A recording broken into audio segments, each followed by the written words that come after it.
Salam diplomat.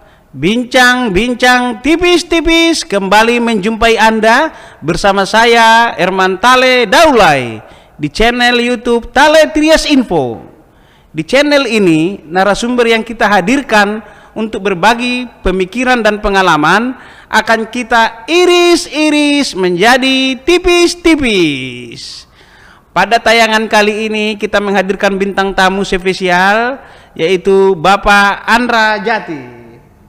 Beliau adalah seorang veteran diplomat, sudah bertugas 35 tahun di Kementerian Luar Negeri.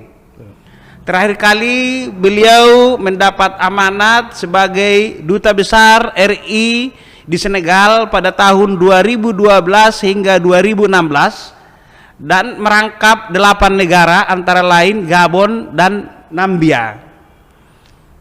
Lewat kesempatan ini beliau ingin berbagi tips bagaimana menjadi seorang diplomat muda milenial yang mendunia.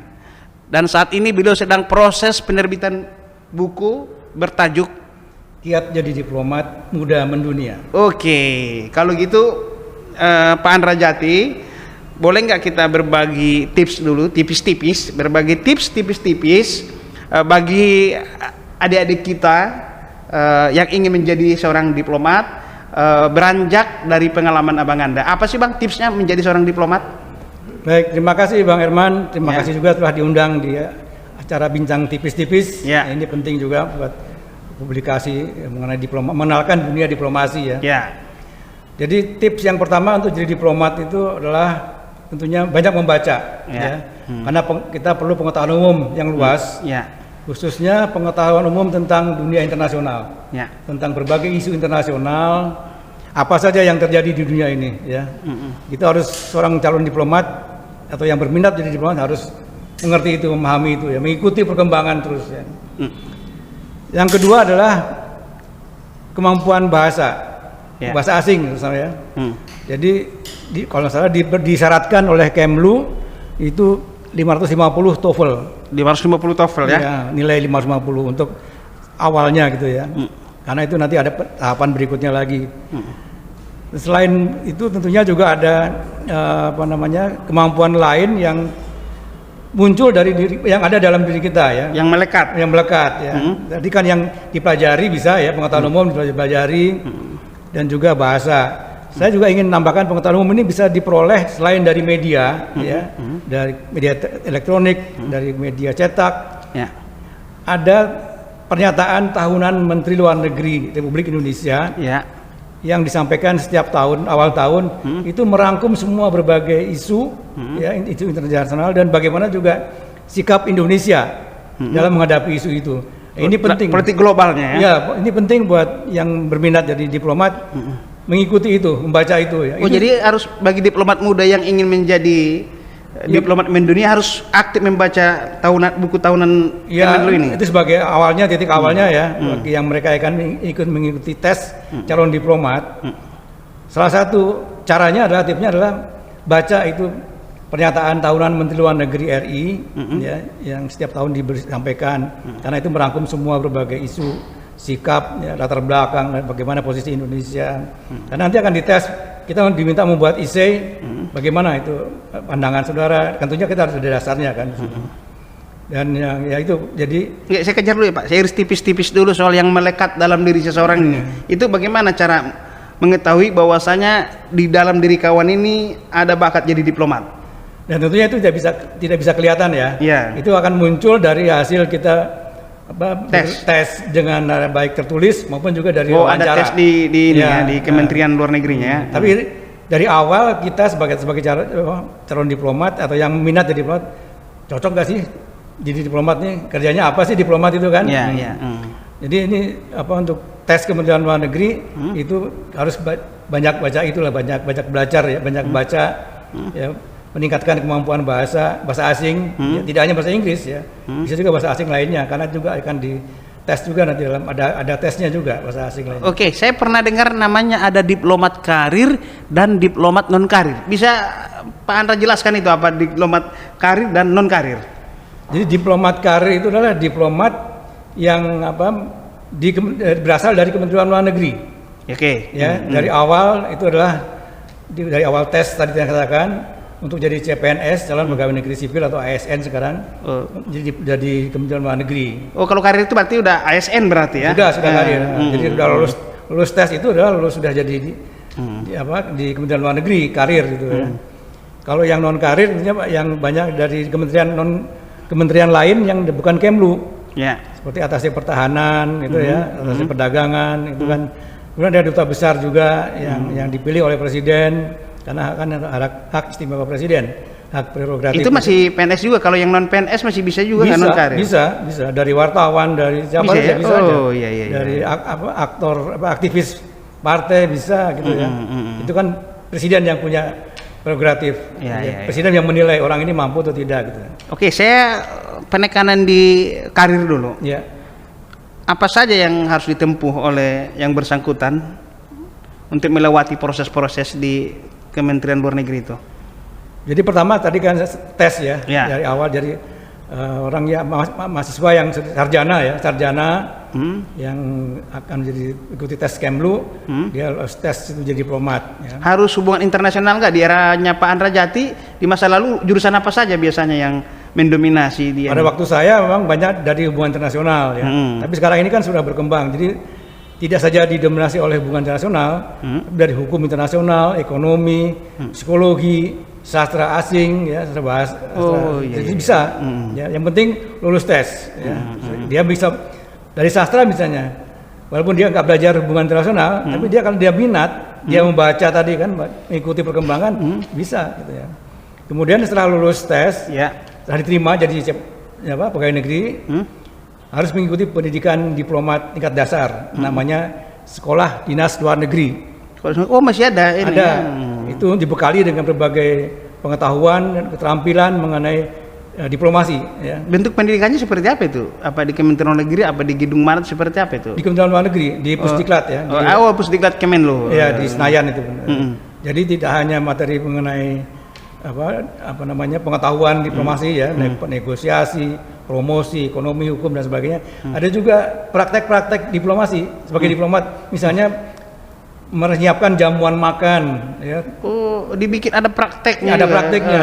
Simulasinya ada. Simulasinya ada. Negosiasi juga ada. Oh iya, ada simulasi. Dibikin satu masalah baru mereka ini ada simulasi ya. Ada simulasi. Ada berarti faktor learning by doing juga tinggi juga ya. Nanti learning by doing tentunya setelah kita bertugas karena kan itu belum bertugas. Jadi dalam pendidikan yang 6 bulan lebih 6 bulan itu 8 bulan itu selain belajar di pengetahuan juga ada simulasi perundingan ya, menyiapkan konferensi, menyiapkan table manner, bagaimana menyiapkan jamuan makan suatu acara gitu. Udah itu kemampuan nego, berunding itu bagaimana? Ya, kita kan tadi dibekali ya selama 8 bulan itu, 6 bulan 8 bulan dibekali pengetahuan untuk skill untuk negosiasi. Nanti akan praktek, pada prakteknya learning by doing tadi. Setelah kita tugas di luar negeri, kita akan belajar sendiri itu bagaimana caranya menegosiasi dengan counterpart kita, dengan mitra kerja kita. Negosiasi tidak hanya banyak masalahnya kan tentunya ya. Yang menyangkut kepentingan kita. Kita kan menawarkan suatu konsep misalnya ya. Posisi bagaimana kita bisa menawarkan menjualnya itu istilahnya ya. Negosiasi itu. Pemirsa Tali Trias Info, Pak Andra Jati ini pernah bertugas di 4 benua, Asia, Afrika, Amerika, Eropa, di Singapura, Kanada, Eropa, dan Afrika. Tentu di 4 benua ini beragam karakter. Di Singapura apa masalah yang pengalaman yang Bapak hadapi? Di Kanada, di Eropa, dan di Afrika. Silakan dulu diiris tipis-tipis dulu itu. Ya, di Singapura pertama yang paling menonjol adalah bagaimana kita melakukan perlindungan dan bantuan hukum kepada warga negara Indonesia, karena di sana banyak warga negara Indonesia yang bekerja sebagai pekerja migran Indonesia. Khususnya dulu namanya TKW ya, tenaga kerja wanita. Ini banyak menghadapi masalah. Ya. Contoh kasus dulu Pak. Uraikan satu aja ini. Ya, misalnya ada kasus kriminal yang membunuh majikan. Oh, iya. Dan membunuh ini kita harus tahu latar belakangnya apa. Apakah membela diri atau emang dia berencana. Ya. Kebanyakan sih membela diri. Ya. Jadi kita di luar negeri itu kita harus membela warga negara, baik itu yang bersalah, ya. Semaksimal mungkin kita melakukan pembelaan. Sebisa mungkin bebas dari hukuman atau hukuman yang paling ringan. Itu ya intinya. Itu di Singapura ya, banyak sekali kita menghadapi masalah itu ya. Kemudian di Kanada itu masalah di tahun 80-an ya.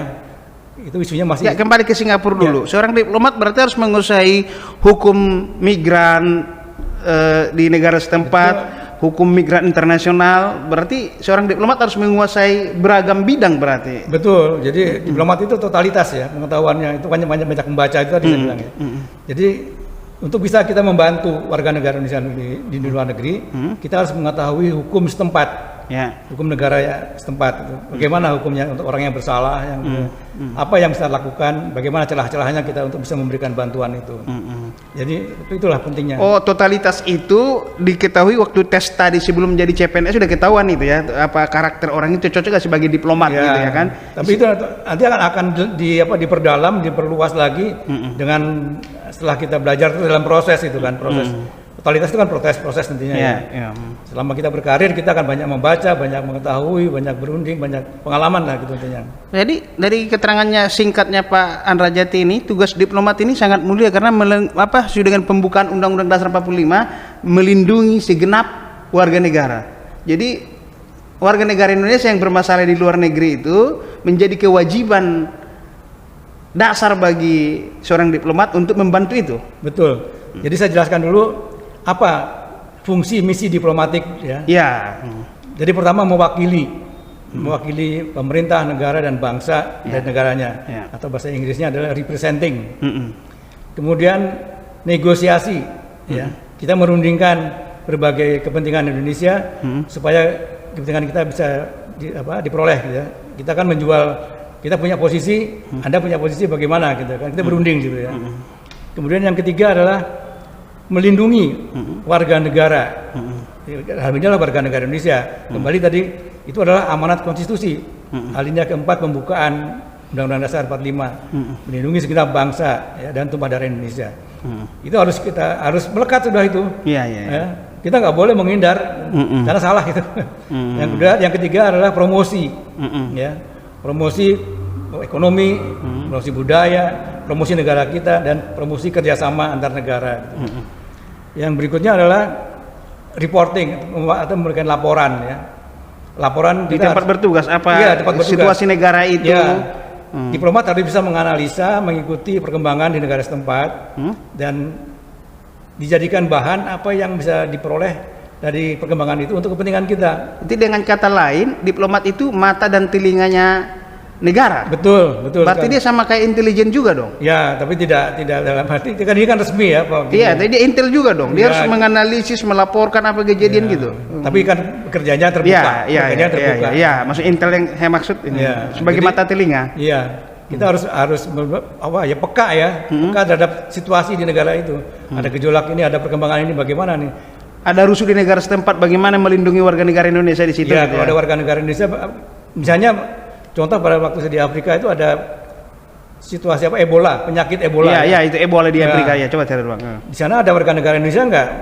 Karena kan juga banyak pekerja Indonesia di Afrika. Nah, kira-kira ada yang terkena wabah itu enggak gitu kan? Bagaimana kita mengamankan itu supaya mereka tidak terkena wabah itulah. Jadi kita melindungi itu tadi, melindungi warga negara Indonesia itu ya, semaksimal mungkin. Ya, tanpa harus ada pamrih apapun. Karena itu adalah amanat konstitusi. Mungkin bisa berbagi tipis-tipis dulu pengalaman berunding Abang waktu bertugas di Eropa atau di Amerika atau di Asia gitu. Yang saya alami paling bermanfaat pada waktu saya di Austria ya. Ya, coba itu. Saya ditugaskan di PBB. Di sana ada proses perundingan mengenai hukum perdagangan elektronik ya, internasional ya. E-commerce ya. Bagaimana suatu dirumuskan di situ. Nah, di situ kita selain kan dalam proses perundingan ada yang pleno ya, samalah tahapannya pleno, forumnya pleno, dan juga ada yang kelompok kerja. Nah, biasanya di kelompok kerja itulah kita bisa belajar banyak. Kita bisa menyuarakan posisi kita bisa mengetahui posisi negara lain ya. Bagaimana, mengapa dia pakai kalimat ini, kata ini dalam suatu perumusan itu. Apa namanya? Jadi kita bisa redaksi titik koma semua itu bab demi bab itu dipelajari. Karena kan tahapannya dari kelompok kerja nanti baru dibawa lagi ke pleno gitu kan. Nah, di situ kita bisa belajar di kelompok kerja karena kecil kan dibagi-bagi kelompok kerja. Kita harus aktif di situ ya. Jadi itulah pentingnya pengetahuan dan bahasa. Bagaimana? Bahasa ini kan ibaratnya amunisi kita. Kalau di tentara senjata ya. Kalau di dalam diplomat itulah bahasa. Bagaimana kita bisa berkomunikasi tanpa kita mengetahui bahasa. Kita punya ide, punya konsep, tapi nggak bisa ngomongnya gitu. Ya kan kacau gitu. Nggak sampai mengkomunikasikannya. Itulah jadi pentingnya kita dalam berunding itu kita harus punya bekal bahasa tadi, skills bahasa itu untuk menunjang skills negosiasi. Yang di Australia gimana hasilnya dulu waktu? Nah, ya memang saya di sana 4 tahun tidak selesai karena perundingan internasional itu lama sekali, tidak bisa cepat itu ya. Jadi saya tinggalkan Austria belum selesai tentunya. Karena itu kan pasalnya banyak sekali. Jadi prosesnya lama itu. Saya mau iris tipis-tipis dulu Pak soal apa yang masuk dengan kadang lobby internasional, perundingan. Itu bisa diiris tipis-tipis dulu nih biar diplomat muda ini bisa memahami itu. Ya, jadi kita perundingan itu kan tadi katakan kita mencari kompromi ya. Mencari kompromi dari semua pihak yang berunding, ya. Apakah kepentingan yang disampaikan atau usulan yang disampaikan cocok nggak dengan usulan kita, dengan posisi kita Indonesia, kepentingan kita. Ya, disinilah kita harus aktif diplomat itu. Jadi kalau ada perundingan atau kelompok kerja, rapat-rapat kelompok kerja, kita harus hadir di situ sebagai wakil ya. Juga untuk kita mengetahui bagaimana perkembangan perundingan itu. Jangan sampai kita tinggalkan, kita nggak hadir, kita nggak tahu, kecolongan bisa di situ. Jadi itulah yang praktisnya ya, kita belajar learning by doing tadi. Kita harus ikut serta aktif dalam setiap proses perundingan supaya kita bisa kepentingan kita bisa diamankan lah, intinya gitu ya.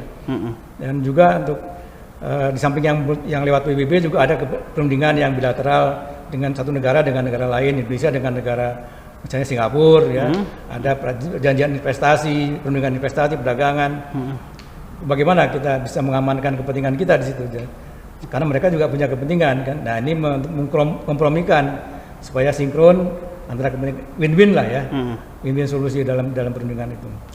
Pemirsa Talentires Info, Pak Andra Jati ini juga menerbitkan buku. Buku pertamanya berjudul apa Pak Andra? Buku pertama saya itu Diplomasi 4 Benua, Catatan Mengabdi Hingga Ujung Bumi. Ini isinya lebih pada pengalaman saya selama 35 tahun berkarir sebagai diplomat ya, di Kementerian Luar Negeri. Yang 4 benua tadi kan sudah saya sebutkan ya. Pertama di Kanada, benua Amerika, kemudian Austria dan Belgia, ya itu benua Eropa, kemudian Singapura, benua Asia, dan terakhir adalah benua Afrika, Senegal dan Afrika Selatan. Dan buku yang kedua saya akan memberikan tips kepada adik-adik generasi milenial yang berminat menjadi diplomat, atau memiliki profesi diplomat sebagai diplomat, apa saja yang harus mereka siapkan, modal dasarnya apa gitu. Secara ringkas diiris dulu Bang itu di buku kedua ini. Tadi yang saya sampaikan, pertama harus belajar membaca. Untuk kita bisa punya pengetahuan yang luas, khususnya tentang dunia internasional, isu yang terjadi yang di dunia internasional ya, bagaimana misalnya konflik di Eropa, di Ukraina, dan juga di belahan dunia lainnya ya. Kita harus banyak baca itu, baik melalui media cetak, elektronik, dan juga lihat di Kemlu, di websitenya Kemlu, itu ada berbagai kebijakan dan posisi Indonesia. Nah, itu pelajari itu. Ada juga yang saya katakan pernyataan tahunan Menteri Luar Negeri, pernyataan pers tahunan Menteri Luar Negeri. Itu isinya lengkap sekali di situ. Setiap tahun perkembangannya kita bisa tahu di situ. Jadi mereka yang ingin menjadi diplomat, belajarlah dari situ. Ya. Tentunya juga bahasa harus siapkan. Sebagai calon diplomat, tadi katakan bahasa itu adalah amunisi, senjata kita ya. Kalau di tentara kan senjata bagaimana kita menggunakan senjata ini, bagaimana kita menggunakan bahasa untuk kita bisa bernegosiasi, berkomunikasi ya, bergaul dengan diplomat lain. Itu adalah kemampuannya bahasa ya. Dan yang berikutnya adalah tadi learning by doing, ya kita harus selama kita berkarir, kita harus belajar, ya dimanapun kita berada, situasinya kita berbeda, kita harus belajar di situ. Nah ini juga nanti untuk menunjang karir kita selanjutnya. Tadi kan ada pendidikan dasar, ya, ada lagi pendidikan madya, itu berjenjang sampai pendidikan yang tinggi, diplomat itu. Soal penugasan diplomat ini seperti apa, Pak Andra Jati? Jadi kita awalnya ditugaskan di negara. Nah ini kita nggak bisa milih ya mengenai penugasan ini seperti tentara, harus siap di tempat mana aja, negara mana. Baik yang ada yang negaranya enak, yang negaranya tidak enak dalam arti sedang konflik, atau ada juga faktor iklim, ya, cuaca. Nggak bisa milih ya? Nggak bisa milih, kita harus terima dan harus siap. Ya. Nah, kemudian kita 4 tahun misalnya pertama itu, nanti berikutnya 3 tahun setengah, 3 tahun gitu ya. Dan pada penugasan pertama kita dapat gelar sebagai diplomat adalah ATC, paling rendah tuh. Nanti 4 tahun berikutnya naik ke sekretaris 3, sekretaris 2, sekretaris 1, ya. Sekretaris yang dimaksud bukan seperti sekretaris direktur kan? Bukan sekretarisnya Bang Herman gitu ya. Bukan. Iya nih, biar ini. Saya pikir sekretaris bukan, itu direktur. ada istilahnya dalam konvensi Wina tentang hubungan diplomatik, itu ada gelar itu ya, jenjang. Kemudian setelah sekretaris 1 ada counselor, penasehat. Ya. Kemudian ada minister counselor. Kan gaya tuh, penasihat menteri kan? Bukan. Itu gelar. Yang terakhir adalah, yang berikutnya adalah minister. Ini juga bukan menteri ya, minister, gelar minister. Ini adalah topnya sebagai apa namanya PNS ya, jenjang karirnya. Nah setelah itu hal yang paling tinggi adalah duta besar. Duta besar ya. Itu pindah jabatan politis ya, pilihan presiden. Dan tentunya banyak faktor yang bisa mempengaruhi. Kita bisa sampai ke sana nggak? Seperti tentara juga kan? Oh sampai ini ya? Nggak bisa semua jadi jenderal. Nggak bisa, banyak berhenti di letjen, ada yang di mejen, gitu kan ya? Banyak faktor lah ya. Kalau rekam jejak karir kita bagus, ya insya Allah bisa sampai puncak duta besar. Tapi kalau ada kendala tempat lain, ya ada kendala di dalam diri kita, dalam rekam jejak kita, mungkin kita nggak bisa sampai ya. Dari pengalaman Pak Benua itu, popularitas Indonesia di dunia internasional seperti apa, Pak Andra Jati? Bagus, sengaja kita di dunia internasional masih bagus ya, enggak. Apalagi sekarang tidak ada masalah yang ini ya, yang mengganjal. Dulu kan setelah Timur kita selalu mengganjal gitu. Sekarang kan kita sudah bebas semuanya. Bahkan sekarang terpilih jadi ketua Presiden G20. Ya. Itu udah luar biasa, capaian luar biasa sekali ya. Meskipun itu namanya rotasi, tapi kita dipercaya kan untuk menjadi ketua presidensi G20. Kalau di Afrika itu gaung konferensi Bandung 55 itu masih tinggi. Iya, karena 10 tahun Indonesia baru merdeka sudah bisa menggelar acara sebesar itu ya, luar biasa. Dan bukan hanya menyelenggarakan, tapi dampaknya kan banyak negara Afrika yang merdeka setelah konferensi Bandung. Waktu itu mereka masih dijajah. Setelah konferensi Bandung yang dalamnya kita menentang kolonialisme, itu banyak yang memperoleh kemerdekaan. Aduh, pemirsa Taletrias Info, saya merasa bangga menghadirkan Pak Andra Jati ini. Setidaknya saya nggak merasa minder lagi di negara sana, di negara luar sana. Karena dulu katanya di negara-negara Arab atau negara lain gitu ya, dulu katanya sempat karena kita punya tenaga migran itu dipandang sebelah mata. Ternyata itu terbantahkan sama Pak Andra Jati. Enggak begitu ya. Enggak begitu ya. Kita cukup disegani. Iya, dengan apa kita memberikan apa namanya ya. Itu tugas diplomat lah untuk ini kita mengkomunikasikan menjaga negaranya, mempromosikan negara kita. Jadi kalau seorang diplomat itu ingin sukses berarti harus totalitas ya. Ya, artinya kita punya kemampuan yang totalitas ya. Kemampuan berunding, kemampuan bahasa, lobby. Nah, ini lobby juga. Ya, kita harus bisa meyakinkan pihak lain supaya bisa menerima usulan kita, menerima kepentingan kita, ya disesuaikan dengan kepentingan mereka tentunya ya. Jadi supaya kita, karena dalam negosiasi kan win-win ya sifatnya. Jadi kita punya kepentingan tapi juga kita punya alasan ya. Nah, alasan ini yang penting kita bisa meyakinkan mitra kita, mitra berunding kita, oh betul apa yang diusulkan Indonesia atau konsep Indonesia ini adalah bisa diterima. Contohnya ya sekarang yang dulu konferensi hukum laut, itu kan juga luar biasa capaiannya itu di perundingan yang luar biasa gitu. Oke, Demikian bincang-bincang tipis-tipis saya bersama Pak Andra Jati.